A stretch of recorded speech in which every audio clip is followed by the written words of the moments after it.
Hey.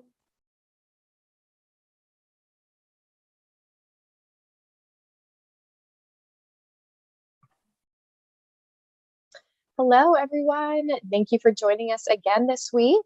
Like always, we're going to give it just a minute to let the room fill up before we go ahead and get started. I hope you guys are having a wonderful Wednesday.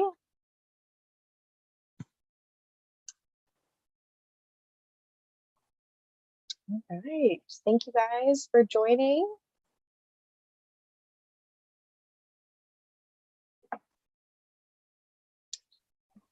Give it just another moment.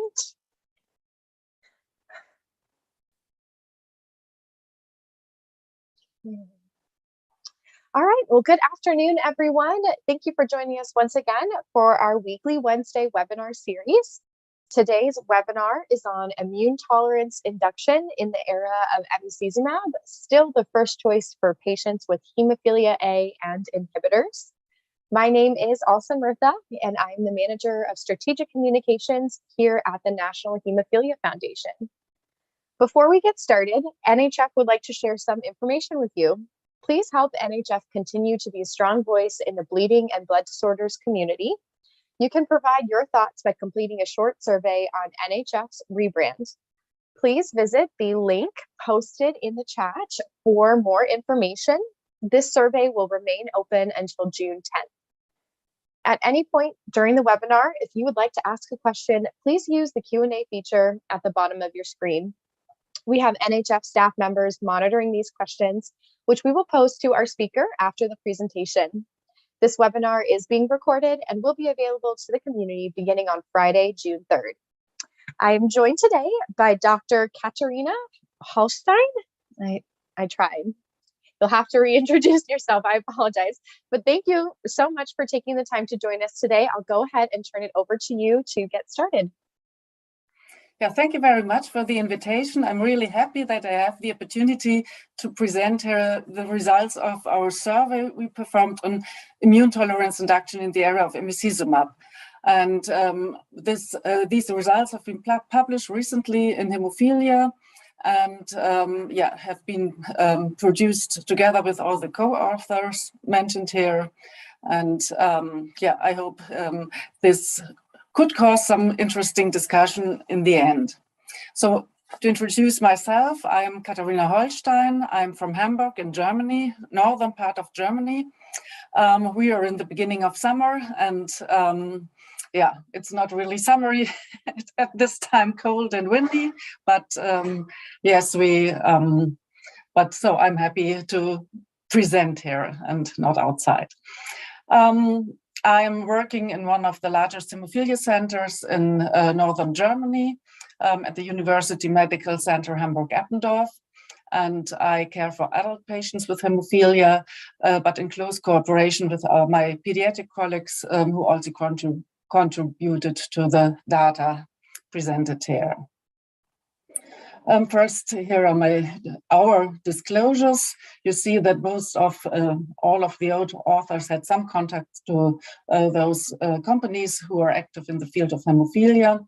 And the group is part of Hemostasis Connect, which is supported through an independent educational grant from Cascade. And it needs to be noted that it is not influenced by the supporters, and what is presented here is of the sole responsibility of the experts. The Hemostasis Connect is an international group of experts in the field of hemostasis and an initiative of Coagulation, a company dedicated to medical education. And our working group, the ECHN, the European Collaborative Hemophilia Network, is a group of experts in the field of bleeding disorders within Hemostasis Connect. So to get the frame in which the paper is produced. What I would like to talk about would be first a little bit of background on inhibitor development and treatment in hemophilia, principles of bleeding treatment and prophylaxis in hemophilia A with inhibitors, and introduce some immune tolerance induction protocols. And then I would present the results of our survey, with the methodology results, and discuss these results.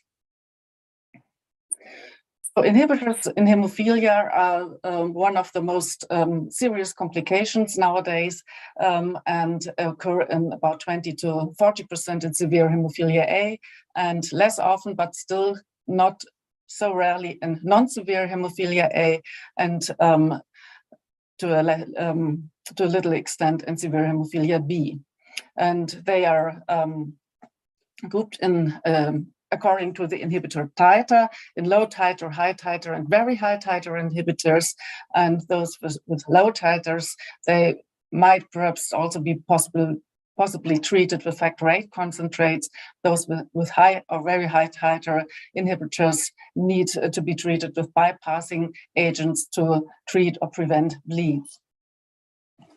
And those inhibitors in hemophilia A bind to factor VIII epitopes and neutralize the therapeutic activity of the infused protein and lead to bleeding that is in most times difficult to control because factor VIII doesn't work anymore, and bypassing agents are not that effective in bleeding prevention as factor VIII is.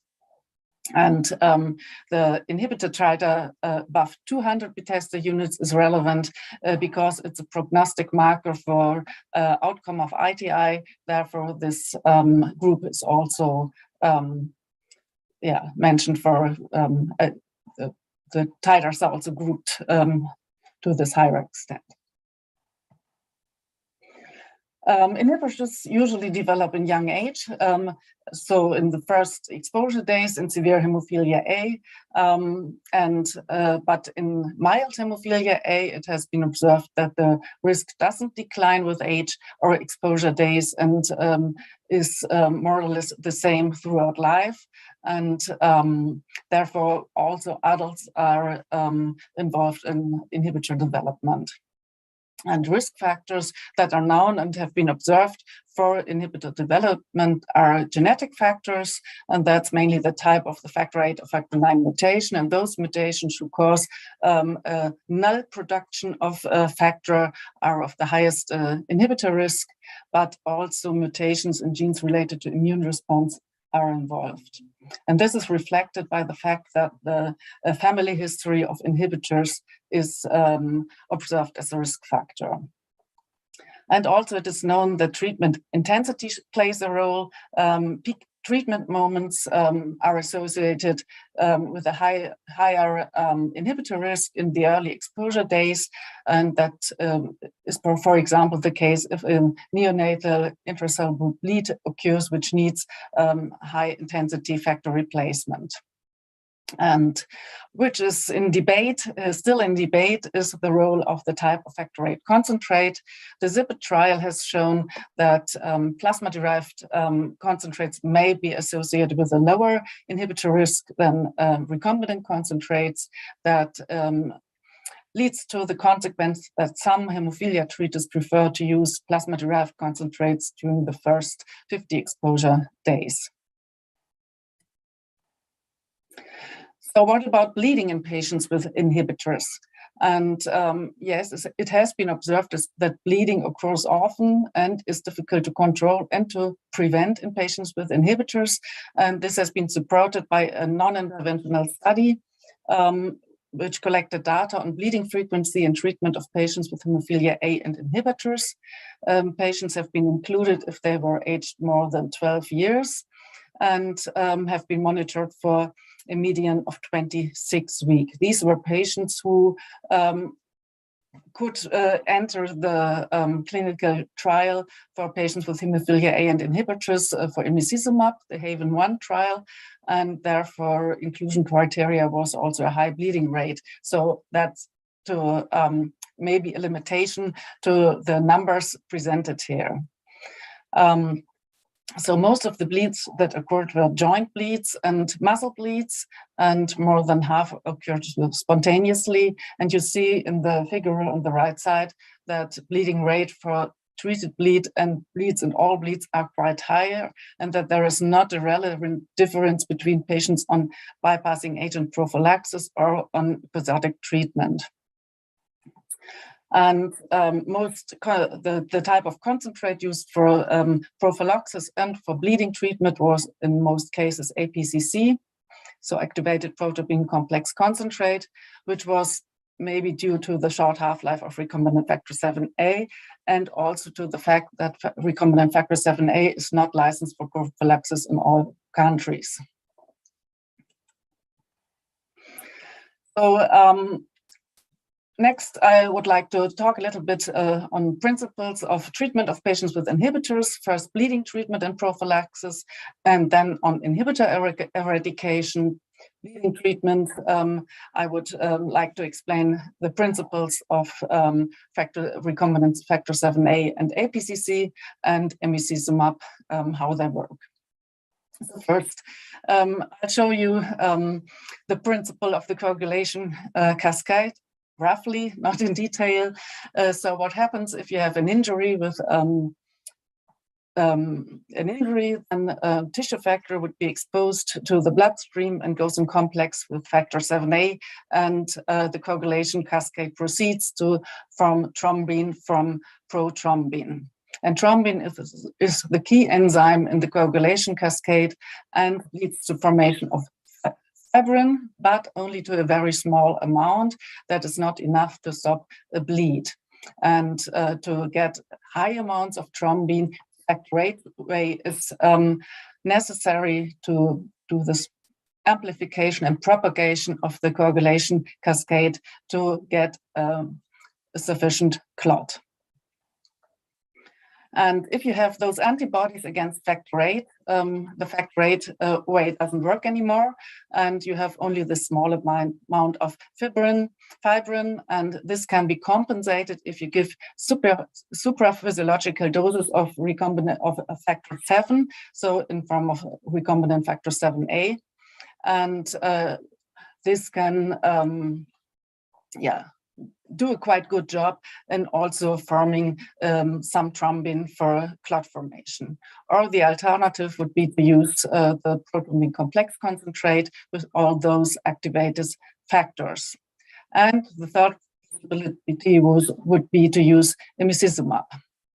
Emicizumab is a bispecific antibody which mimics factor VIII activity. In the upper part of the image, you see the factor VIII molecule, which is a cofactor that brings together activated factor 9 and factor 10 to lead to activation of factor 10.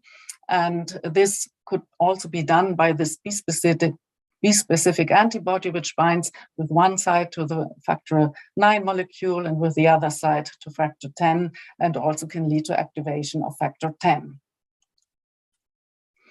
Emicizumab is a recombinant, humanized, bispecific factor VIII mimetic antibody. It's licensed for subcutaneous application once weekly, every 2 weeks, or every 4 weeks. It has the advantage of a long half-life. It's not inhibited by factor VIII inhibitors.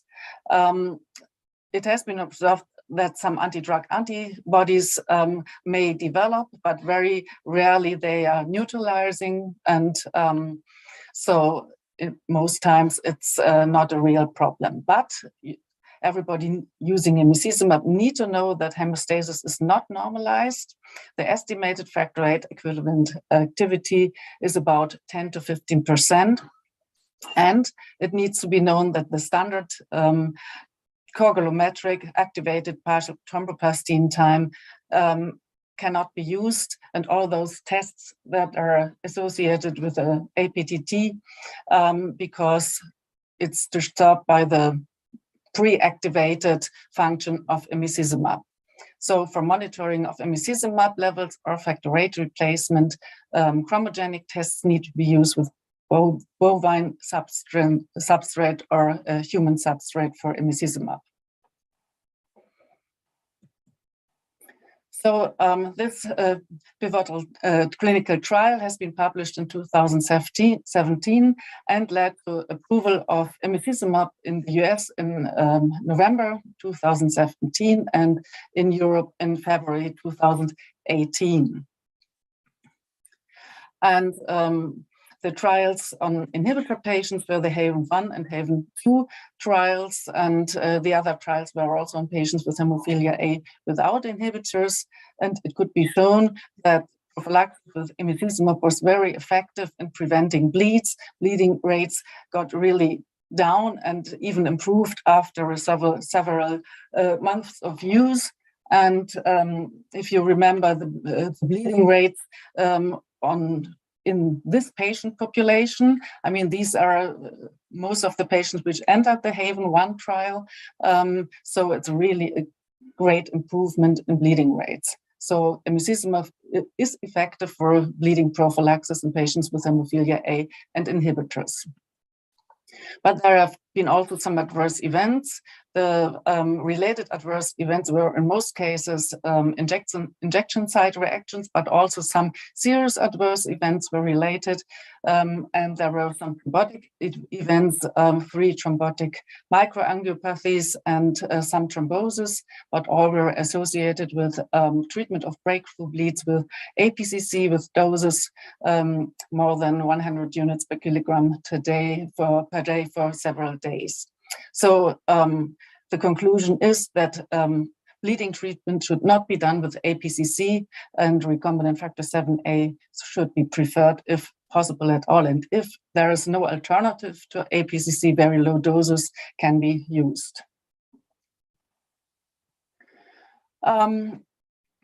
Now, some words to immune tolerance induction. What are immune tolerance induction protocols? So we have some high-dose protocols, for example, the BOND protocol, which uses high doses of factor VIII twice daily, which of course is a high burden for the patient with twice daily intravenous injections. And other protocols at immunosuppression, for example, the Malmö protocol, which includes also cyclophosphamide and intravenous immunoglobulins. And there are also some low-dose protocols with, for example, 50 units per kilogram body weight 3 times a week. Protocols have been shown to be effective in up to 80% of treated patients with severe hemophilia A, but the frequent infusions for months to years are demanding for patients and caregivers, and of course, they cause high costs. And what is also known is that there are some factors associated with outcome, which is the peak historical inhibitor titer, the titer at start of ITI, the titer on ITI, and the time since first inhibitor detection, and the age at initiation of ITI.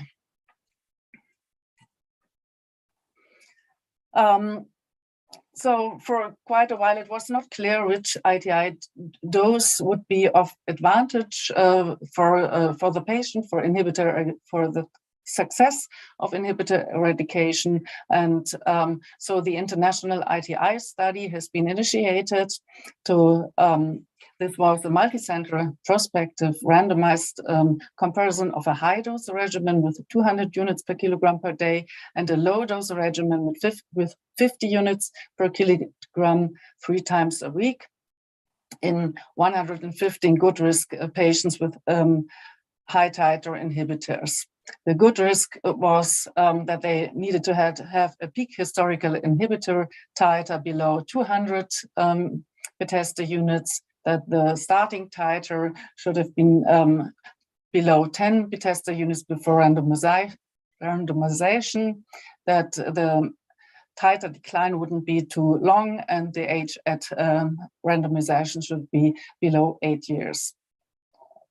So not all subjects reached the defined study endpoints because the study has been terminated early due to the higher bleeding rates of the low dose of the patients in the low dose arm. But what could have shown is that the success rates in the end were not different between the high dose and the low dose arm. But apart from the higher bleeding rates in the low dose arm, it could be shown that during the first 1 to 2 years, the time to remission was longer in the low dose arm than in the high dose arm. So also this observation was a rationale for the development of the so-called Atlanta protocol. This protocol was initiated because the treaters thought that successful ITI offers the possibility to treat bleeds and to cover surgery with factor VIII, which is probably more effective than bypassing agents, and it gives the possibility to get gene therapy in the future. And also standard ITI protocols have been proven to be effective and safe. And why combination with emicizumab? Because some patients have breakthrough bleeds, and bleeding rates could be also high in, together with immune tolerance induction. And yes, and it has been shown that the prophylaxis with bypassing agent is less effective than emicizumab prophylaxis. And in combination with factor VIII, so far no thrombotic events have been observed. So in Atlanta, this protocol has been used in some patients. So it means, the protocol means emicizumab prophylaxis in the standard regimen and an ITI regimen with 100 units per kilogram body weight 3 times per week, starting after initiation of emicizumab. And the results published in 2019 showed that already 3 patients reached a negative inhibitor titer, and the others, the inhibitor titer declined, and they were still on treatment at the time of the publication. That's not much data for this kind of protocol, but it at least is encouraging. And now, why did we perform this survey? Because we wanted to know what is the practice in real life. And we thought, okay, according to guidelines, patients should have access to ITI for eradication of inhibitors, and therefore see what now would be done. And additionally, we had 2 previous surveys, which have been performed by the European Hemophilia Therapy Strategy Board, of which the actual group, the ECHN, has been developed. And the EHDSB conducted 2 previous surveys in 2004 and 2012 on inhibitor management in Europe. So we decided to conduct a follow-up survey to determine whether ITL is still used in the routine management of patients with hemophilia A with inhibitors, which ITI dosing regimens are currently used, and in which patients, and whether the availability of emicizumab has influenced ITI treatment decisions. The survey was designed by the co-authors of this paper and included patient and center demographics, and had 3 parts. The first was the number of patients with current inhibitors and their treatment protocols for ITI and prophylaxis. The second was the patients who developed an inhibitor and initiated ITI since February 2018, the availability of emicizumab in Europe. And we explored treatment protocols, treatment success, and incidence of adverse events. And the third part was the approach to a potential new patient with hemophilia A and inhibitor. The patients were categorized by severity of hemophilia A and by the inhibitor titer, with low responding inhibitors being defined as below 5 Bethesda units, high responding between 5 and 200, and very high responding above 200 Bethesda units. So to come to the results, the survey was completed by members of this ECHN group, and there were 18 centers representing 17 countries in Europe and Middle East between November 2020 and January 21. 18 respondents treated a total of almost 5,000 hemophilia A patients, adults and children, and there you see the proportion of severities, so 40% mild, 10% moderate, and almost 50% severe hemophilia A patients. This is all patients, inhibitors and non-inhibitor patients that are surveyed by the respondents. And at the time of the survey, 193 patients had inhibitors, with most of the patients having high responding inhibitors, and 1/3 also very high responding inhibitors. And the majority of the patients with current inhibitors had severe hemophilia A. So here you see the treatment patterns in patients with the current inhibitor. And we see that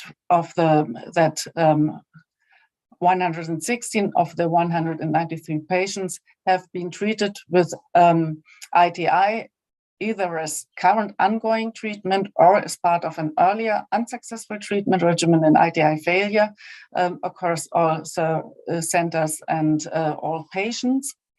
And you see that, there are some differences in patients with mild and moderate hemophilia, which are very low numbers, and severe hemophilia in proportions receiving ITI or having not been exposed to ITI at all.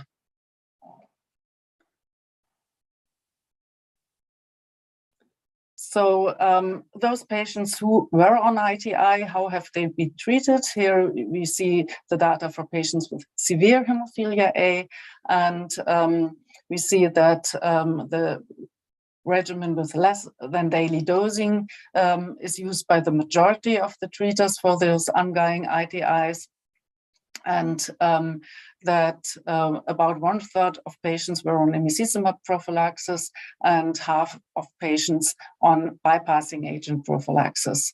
This is probably also due to the fact that emicizumab is not approved in all countries, and that the combination of ITI and emicizumab prophylaxis is not reimbursed in all countries, and is not so well established yet.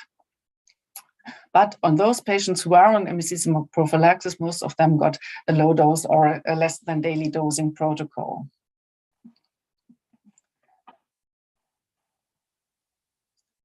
So the next step was to explore those patients who developed a new inhibitor since February 2018. We wanted to see how treatment decisions were, whether patients still were initiated with ITI or were just put on emicizumab prophylaxis, which were the dosing regimens and success rates in those patients.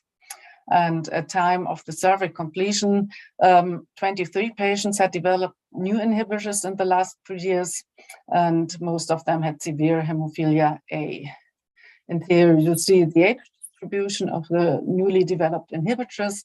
And as has been reported before, in severe hemophilia A, more high responding and very high responding developed in young children, and mild moderate hemophilia, the inhibitors were more often low responding and developed in adults. And how have these patients been treated with those new inhibitors?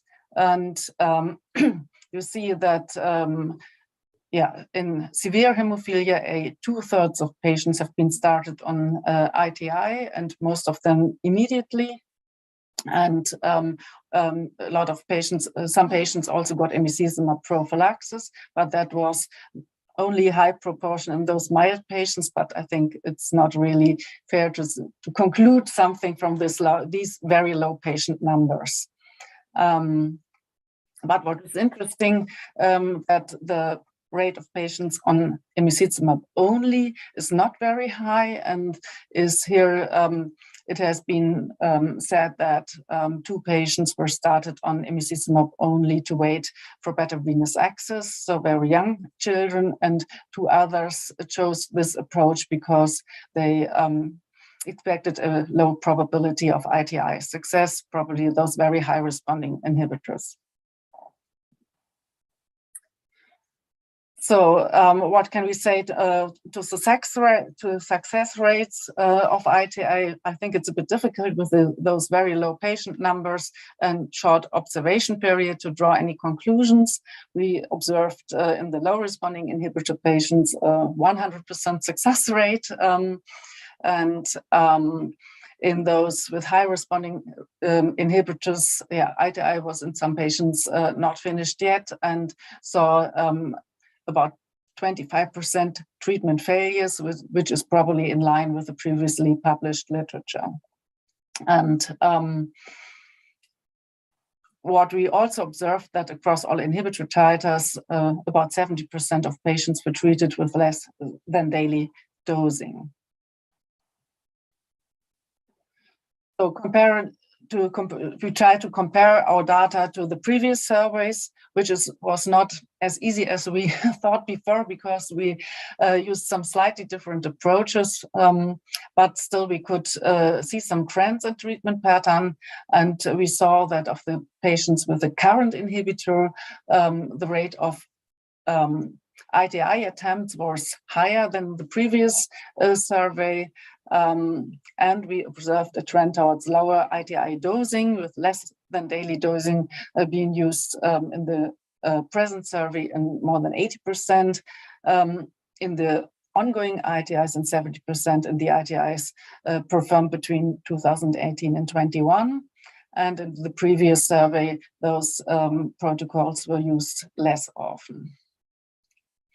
So to summarize, we could say that ITI is still used and is still mainstay of treatment for patients with hemophilia A and inhibitors, and especially for severe hemophilia A and high-responding inhibitors, but lower dose regimens seem to become standard, with less than daily dosing in combination with emicizumab preferred if available. But what I think is also interesting, although we already only had really low numbers, but I would like to focus a bit also on the mild and moderate hemophilia A patients. And what did we see there? None of those patients with the low responding inhibitors have ever been treated with ITI, maybe because it was hoped that they disappear spontaneously, or they didn't have high bleeding rates. And of the patients with high responding inhibitors, 1/3 underwent ITI without success, and no patient was treated with ongoing ITI at the time of the survey completion. And those with new inhibitors after February 2018, which were only 6 patients, the high responding inhibitor patients received ITI. And success rates, I think you can't really say something with these low patient numbers. But what are the data from the literature to compare with our observations? And we know that inhibitors may be really challenged for those patients, because the clinical bleeding phenotype can change to a severe phenotype with plasma factor VIII levels below 1%. And therefore, this is also a high burden for those patients, and with high risk of serious bleeding complications. And most of the literature is case reports, and also some bigger case series are published.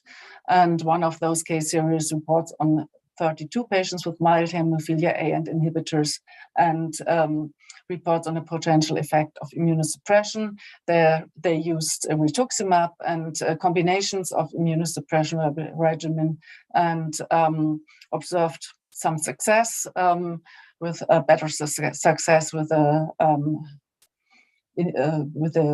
addition of immunosuppression. But also 8 subjects cleared the inhibitors spontaneously, a quite high clearance rate. And the biggest cohort which has been reported was of the INSIGHT study. And also there, of those high proportion of patients who didn't receive any eradication treatment, the inhibitor disappeared spontaneously in 70%. And of those who got an ITI treatment, this was factor VIII in some patients with combined immunosuppression or with immunosuppression alone. The inhibitor eradication rate was quite good, with 75%. And the sustained success, defined as a negative inhibitor after re-challenge to factor VIII, was achieved in 21 of 35 patients with inhibitor, with a spontaneous inhibitor disappearance, and 10 of 12 after eradication therapy. And but a high proportion of inhibitor negative patients have not been rechallenged to factor VIII. So I think that's the problem with the mild hemophilia patients. If they go back to their former residual activity and they don't have so high bleeding rates and are not rechallenged to factor VIII, you can't really say if they've been successfully tolerized. So that's, I think, the discussion points for ITI in mild hemophilia A. Is it important for those patients? And should it be initiated and when? Because as those previous studies reported a high rate of spontaneous clearance, and previous studies reported low success rates with classical ITI. And nowadays we have the possibility to use emicizumab prophylaxis and maybe wait until spontaneous remission. Our surveys showed that ITI remains an option for the high responding inhibitors, but is that really representative because of the low patient numbers? We can't say that. But what has been observed, that inhibitor disappearance doesn't mean always that this is a sustained response, and that anamnestic responses occur quite often in those patients who are rechallenged to factor VIII. So I think what is necessary to draw any conclusions from studies on mild hemophilia A patients at inhibitor treatment is to define ITI success. And I think the rechallenge to factor VIII should be included in this definition, because if you don't rechallenge, you'll never really know if the inhibitor is really eradicated. And another question we addressed was the type of factor VIII concentrate, and we asked which concentrate would be used in current treatment in a potential new patient with inhibitors. And we saw that von Willebrand factor containing products are still used in 1/3 of patients as a first-line product, and in more patients as also 1/3 in second-line treatment. And respondents said with a new inhibitor, they would normally prefer to start with the current product, which most times probably would be a recombinant one, or at least this one with which the inhibitor was detected. And but with adults with long-standing inhibitors, most respondents would prefer a von Willebrand factor containing product. So what does the literature say to this point? There are not really good studies, but some uncontrolled studies suggest that concentrates rich in von Willebrand factor might increase the success rate, and also in patients who are unresponsive to ITI and or have bad prognostic factors, but no head-to-head comparison had been performed, and a meta-analysis has not confirmed this and has not really shown an effect of the von Willebrand factor containing products in ITI. So I think this question is still open, and it remains a task to collect data. And concerning adverse events, what did we observe in the current survey? We saw one patient who developed an allergic reaction to recombinant and plasma-derived factor VIII with the necessity to treat him on the intensive care unit. And he was switched to emicizumab prophylaxis alone. And compared to the previous survey, a lot more adverse events have been reported. And mainly they were infection problems, and in half of the infections, it was reported that it was associated with a central line. And allergic reactions have been mainly reported only in patients with hemophilia B. But the consequence would be of this observation of the previous survey that a central line is dangerous for infections and should be avoided, and that would be of advantage for the patients. And if we also asked which dosing regimens would be preferred in a patient, in a potential new patient with inhibitors. And yeah, this figure is a bit busy, but you should look at the lower parts of the columns, which represent the low dosing regimen. And you see that between 2012 and 21, in most cases, more treaters would use low dose regimens with less than daily dosing compared to 2012. And this would be, of course, to reduce the burden of ITI and to avoid a central line. And this could be possible because we have possibilities for prophylaxis during ITI, and all 17 respondents would give prophylaxis during ITI, and initiation would be guided by bleeding patterns. Of course, the decision would be taken individually for the patient. And 76% indicated that they would preferentially use emicizumab prophylaxis, but half said they would also consider prophylaxis with bypassing agents. And I think the point for those answers was that emicizumab availability is not present in all countries. It was limited in 3 centers in our survey, and in 1 country not approved. So I think if the respondents had the choice and availability, they would prefer emicizumab prophylaxis in those patients with inhibitors, and then could use the low dose protocols.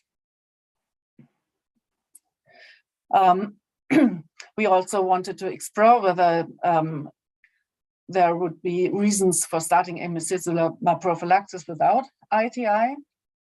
And so emicizumab prophylaxis would be initiated in patients with spontaneous bleeds. That was said by many treaters. And in patients with a severe hemophilia A and high responding inhibitors, it would be used in some patients to wait for better venous access and to wait for the inhibitor titer to fall.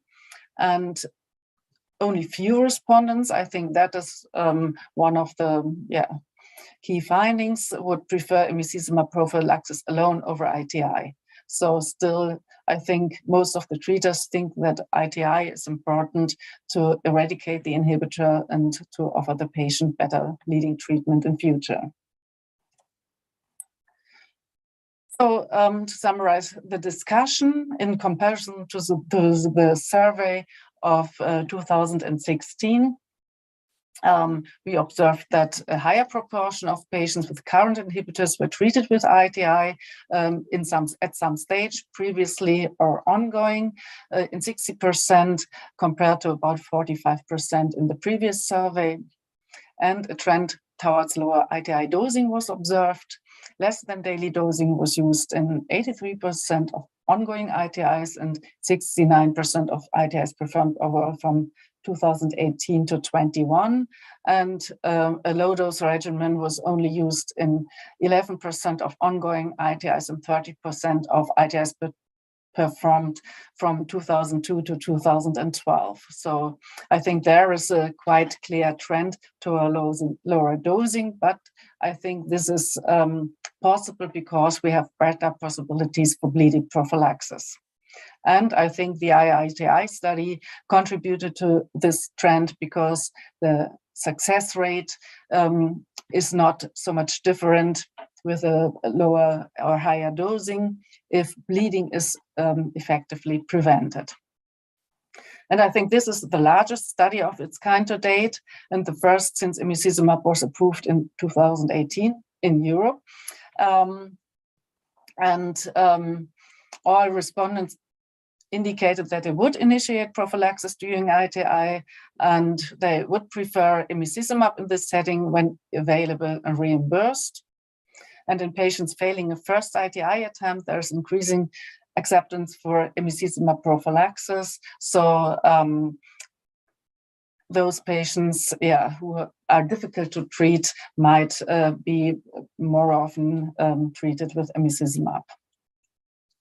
But there are still some remaining questions. I think we don't really know how to treat those patients with very high responding inhibitors, which regimens to use immunosuppression upfront or second line or not at all. I personally would not be so reluctant to use these substances also in children, because I think rituximab has in those low-risk patients for serious complications is not of so much risk, and long-standing inhibitor and not treated inhibitor might be of risk.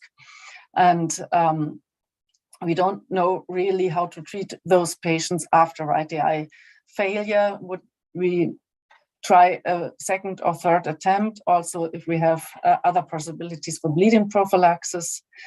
We don't know so much about the duration of ITI. When should we define ITI as a failure and stop it, or should we do it for years and years? What we sometimes have done before we had the possibility of effective bleeding prophylaxis. What should we do after successful ITI? Is a continuous exposure to factor VIII necessary to maintain tolerance? And if we have used factor VIII in combination with emicizumab, should we stop emicizumab prophylaxis or should we stop factor VIII? I think that is also not clear yet. All those issues on costs and reimbursement of emicizumab itself, the new products, but also of the combination of emicizumab and ITI need to be solved. And what would be helpful also for governments and health insurances to take decisions would be a consensus on first-line standard of care. So I think we need more data, we need more consensus and more discussion on those topics. And I think still unsolved problem is how do we want to perform ITI, or do we want to perform ITI in mild and moderate hemophilia, and what's the role of immunosuppression in those patients? So, but to conclude altogether, I think we could show in our survey that ITI is still used and remains a mainstay of treatment in patients with hemophilia A and inhibitors. Emicizumab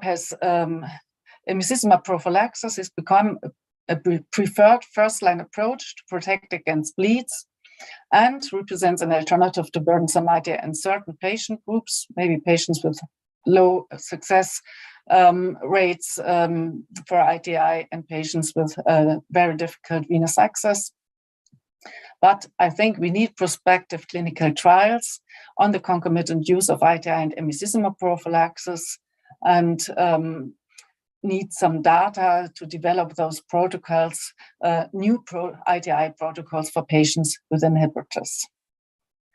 And now I thank you for your attention, and I'm happy to take questions and to discuss those points with you.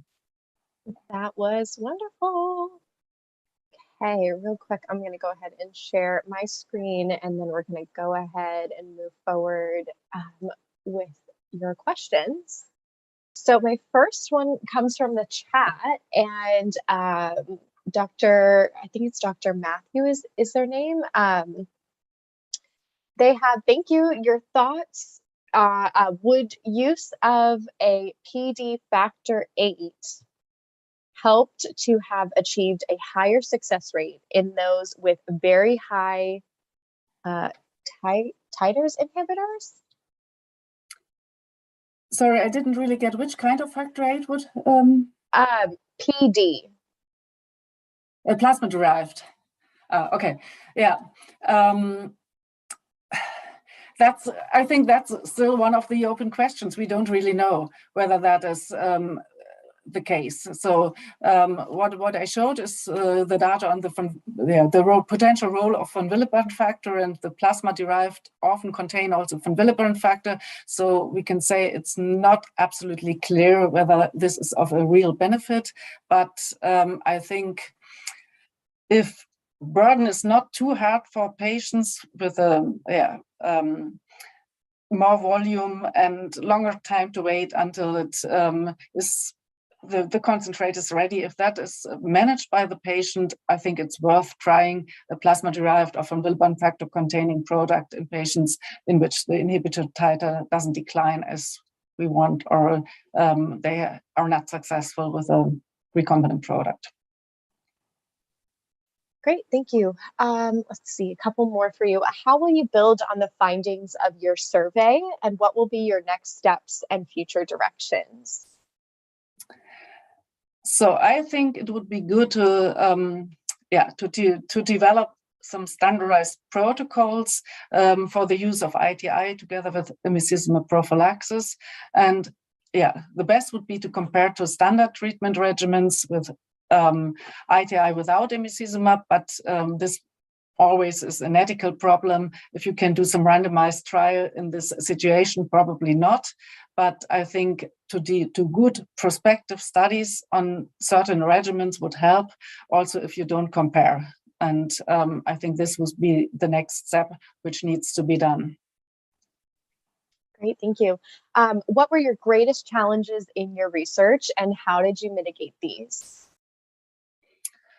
The greatest challenge is to get all the respondents, to get all the members of the group to respond to the survey. And so we tried to do that with chasing them. And then we had the problem that some questions were maybe not so easy to understand, and we had to query the responses and find out whether there are some misunderstandings. And I think, but this has all been well managed by the support of the Core2Ed people who chased the respondents and supported the group for performing the study. Wonderful, thank you. How will your findings aid day-to-day clinical practice? How were our findings, sorry? How will your findings aid day-to-day clinical practice? Good question. I think it could encourage us to use those protocols if it's reimbursed and possible in your country to do so, to use those protocols which offers less burden for the patients with less frequent injections, but still protects from bleeds and hopefully has also good success rates. But I think, it's encouraging that many treaters trust in this approach, and I think this should be followed for the future. And it would be very good to say that again, to collect the data, to be to know more in the end. Thank you. So we have another question for you. What factor VIII replacement therapy was used for ITI?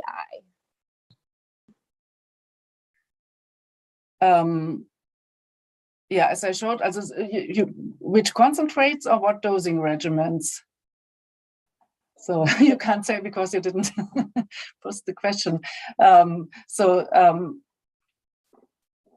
As I showed, most started ITI with a concentrate with which the inhibitor developed. It might switch to a plasma-derived or von Willebrand factor containing product later on. And as I showed in the tables, the proportion of patients treated with a low-dose protocol with less than daily dosing, for example, 3 times a week, was the most often used protocol for ITI. And that was not so much dependent on inhibitor titer. I was a bit surprised that for the very high responding inhibitors, not the very high doses were used, which I would have expected. But also in these patients, a lower dose regimen has been used. And we have to say that this is not so much supported by the IITI study, because in this study, the very high responding inhibitor patients have not been included. Okay, thank you.